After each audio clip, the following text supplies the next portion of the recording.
Hey there, girl. I cannot wait to share with you a new episode of the show today. It is going to make you uncomfortable, not gonna lie, and it is gonna challenge everything you've been telling yourself. You've been waiting to feel ready, waiting until things are perfect, waiting until you have it all figured out. Well, wait no more, friend. We are not waiting until you're less scared or more prepared or more confident to live the life you deserve. Here's the truth bomb I'm about to drop. You will never feel ready to embark on recovery. And that's exactly why you need to start now. So, ready or not, here we come. Hey girl, welcome to the Her Best Self podcast. I'm Lindsay Nickel, former competitive figure skater and perfectionist, turned God-led imperfect boy mom and digital CEO. If you find yourself constantly thinking about food and wondering if you'll wake up one day free from the obsessive thoughts and behaviors controlling your life, then I've created this podcast for you. Because I know exactly what it's like to be a downright hot mess, trapped in a destructive cycle of disordered eating. I finally found freedom, and you can too, girlfriend. So if you're ready to heal your relationship with food and body and break the chains of control and show up in your best health, then grab your favorite Tarjay journal and let's get to it. So you can start living your best life as your best self. Before we get into today's episode, I have to take a pause and tell you something truly incredible. The Her Best Self podcast just hit 100,000 downloads. Okay, 100,000 times you have shown up, you've pressed play, and you said yes to the show and to yourself, your future, and your healing. 100,000 times this message of hope and freedom has traveled into your ears. I am literally over here with tears of joy as we close out 2025 because this milestone, it's not just about numbers to me, it is about you. It is about the brave woman listening right now who has been trapped in this destructive cycle but refuses to give up. It is about every single one of you who keeps showing up for yourself, even when it's hard, even on the days that you don't want to do it anymore. And you know what? I started this show before I felt ready. And I'm going to tell you that story in just a second. But first, thank you, sis. Thank you from the bottom of my heart for being here. Thank you for trusting me with your journey. This is only the beginning. I just can't believe we're here. Well, actually, I can. But anywho, let me take you back a minute, and I want you to picture this. I'm standing in a dance studio at 13 years old. I'm a competitive figure skater, and I live for this.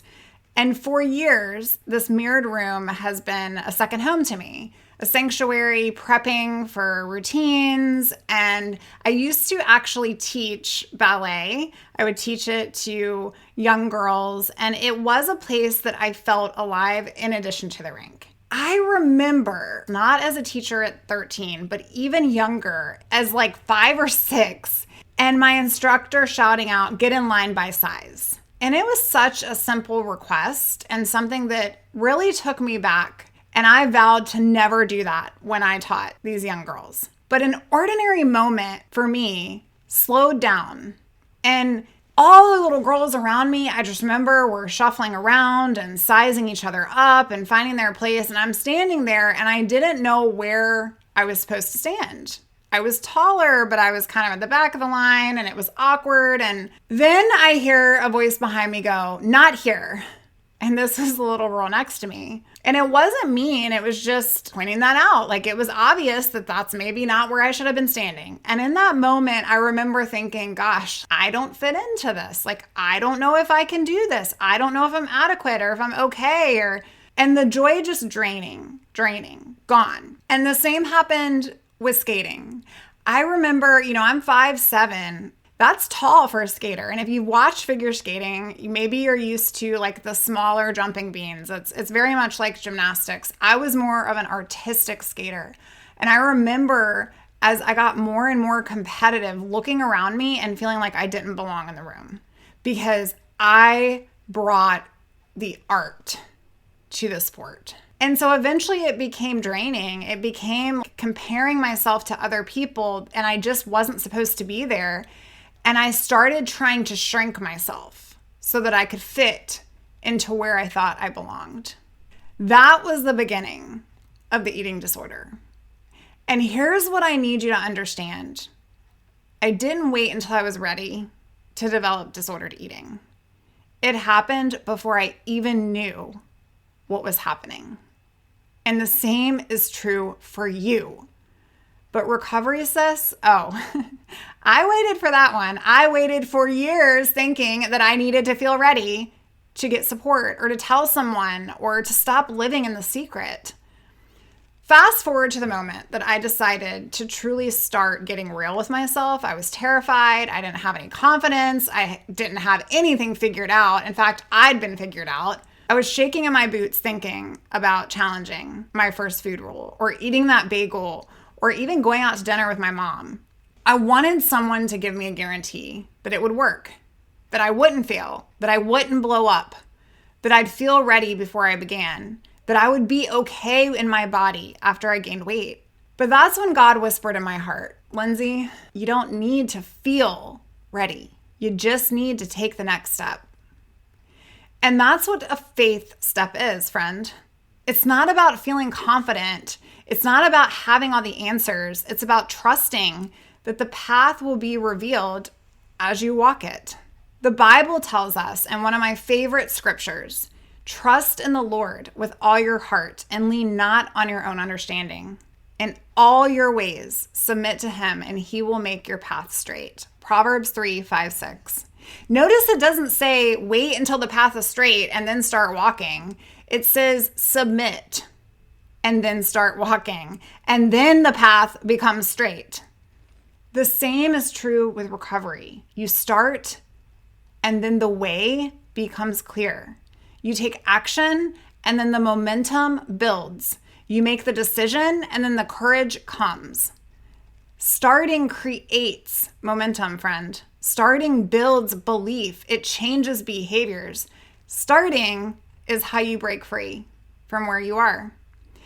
And here we are. It's almost a new year, a clean slate. And I know what you're thinking. Maybe this will be my year. Maybe 2026 is when I will finally feel ready to get help. But let me ask you something. How many January 1st have you been ready to get help? How many fresh starts have come and gone while you've stayed stuck in the mud? I know the truth is brutal, but it is also liberating. Another year, friend, is going to pass, whether you start or not. You can end 2026 exactly where you are right now, still trapped, still struggling, still waiting. Or you can end 2026 looking back at this moment with everything being different. The moment that you decide that waiting for perfect conditions was just another way that the disorder was keeping you stuck in a lie. That's what it does. She tells us lies. She tells you, friend, that you're not strong enough yet, that you need to figure it out on your own first, that you don't have the money, that you should wait until after the holidays, after vacation, after you lose a few more pounds, or after certain insert your own circumstance. But those afters, they really don't come because the disorder doesn't want you to get better. The disorder doesn't want you to get healthier. She wants you to stay here. So what I'm asking you today is, what if you stopped waiting? What if you stopped waiting for the big miracle or the sign to win the lottery so you can invest in yourself? Like, what is it that you're waiting for? What if this is actually your moment? What if there is no massive aha? Listen, I get it. You're scared just like I was, and you don't know if you can do this because you haven't been able to yet. You don't know if support will even help. And maybe you've tried before and nothing worked out. Maybe you've tried 10,000 times. Here's what I know. Doing this alone is going to keep you alone in this. And you don't have to figure it out before you start. If you're listening to this episode and you feel that stirring in your heart, that little voice saying, maybe it's time, like maybe she's right, then I want to invite you into something special. I have 2 ways as we head into the new year that we can partner together on your path to freedom. First is the Recovery Collective. This is a small, intimate group of brave women just like you. We meet every other week to share recovery wins and struggles, gain accountability, and receive coaching and support. And we have a safe, sacred space where we chat as well. It is $97 a month, and you can learn more at herbestself.co/recovery collective. I would love to see you join us. Second, if you're looking for personalized one-on-one support, where I work with you to help you overcome your specific struggles, your food rules, your triggers, we create a customized path forward for you. I would be honored to walk alongside you. I want you to go to herbestself.co, fill out a client application. That's it. Fill it out. I will meet you there. You don't have to commit to anything just yet. You don't have to have all the answers. You just have to take a step. Don't wait another year. Don't let another 365 days pass. What I want you to ask yourself is, what would your life look like a year from now if you started today? And maybe that's not even coaching together with me alongside your journey or joining the Recovery Collective. Like, this episode is not to sell you something. This episode is to help your healing journey. I want you to know that from the bottom of my heart. What would change if you stopped waiting to feel ready and you just did something? Sis, I started this podcast before I felt ready. I had no idea anyone would listen to this show. My goal was that one person would download this show. I had no guarantee that people would care or even relate, but I did it. I did it scared. I did it with a busted rickety-rackety mic. Go back to like the first couple episodes and you'll see that the experience is quite different from what it is now. I did it so imperfect. I did it before I had it all figured out. And look where we are. The same is true for you and your recovery. Start before you're ready. Take that faith step. Fill out the application. Join the collective. Find other support, whomever it may be that meets and meshes well with you in your world. But make the decision to stop hanging out on the sidelines expecting a different new year. Make the decision that 26 is going to be different. Not because you feel ready, because you might never feel ready, but because you decided to be ready, because you decided to start. Friend, this is all about posture, intent, and positioning. And I believe in you. God believes in you. And your future self so believes in you. She is literally cheering you on a year from now going, don't wait, friend. Like, don't wait. What are you waiting for? So don't wait. What I want you to do before we close out today's show is I want you to ask yourself, is waiting worth it? Is waiting worth it? If I could see a crystal ball and have a better relationship with food and feel stronger and healthier and show up present for the people in my life and be the type of person and mom and friend and loving spouse and supporter and employee and leader, if I could do all those things and I knew that was my future, then why am I waiting on that now? Let's go get it now. Let's attack it now. You see, I never had any idea I would hit 100,000 downloads. Like, I had no idea. And yet it feels so surreal, yet empowering, yet liberating. I just cannot even express in words how it feels to be there and go, but I tried. Like, I put one foot in front of the other and I decided that I was going to commit to something as long as it takes. Friend, that's what I'm asking you to do. And think about the other things you've committed to. Think about the loyalty that you have in other parts of your life.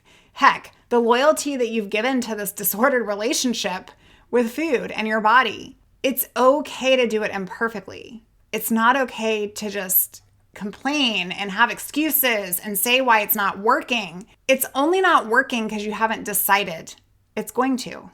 So decide. Decide. You don't have to feel ready to do the hard thing. You just have to take the next right step. I love you. I hope you have an absolutely incredible holiday with the people in your circle that you love. I encourage you, friend, when that voice comes into your mind telling you that you're not enough and you're not worthy and you don't need to eat that and you can wait till later, tell her to sit down and shut up, because as you go into 2026, it's your turn to sit in the driver's seat. You're in control now. You can choose differently. You can become your best self. I love you, friend, and I'll talk to you real soon. Bye for now. Oh, friend, thank you so much for letting me share what was on my heart today. My hope for this podcast is to help more women find freedom from food and body. If this has empowered or blessed you, let me know. I'd be honored for your rating and review of my show, and I'd love to connect with you in my private Facebook community. You really can move from perfection to purpose. Let's break the chains together. I'll help navigate the way. Until next time, bye for now, girl.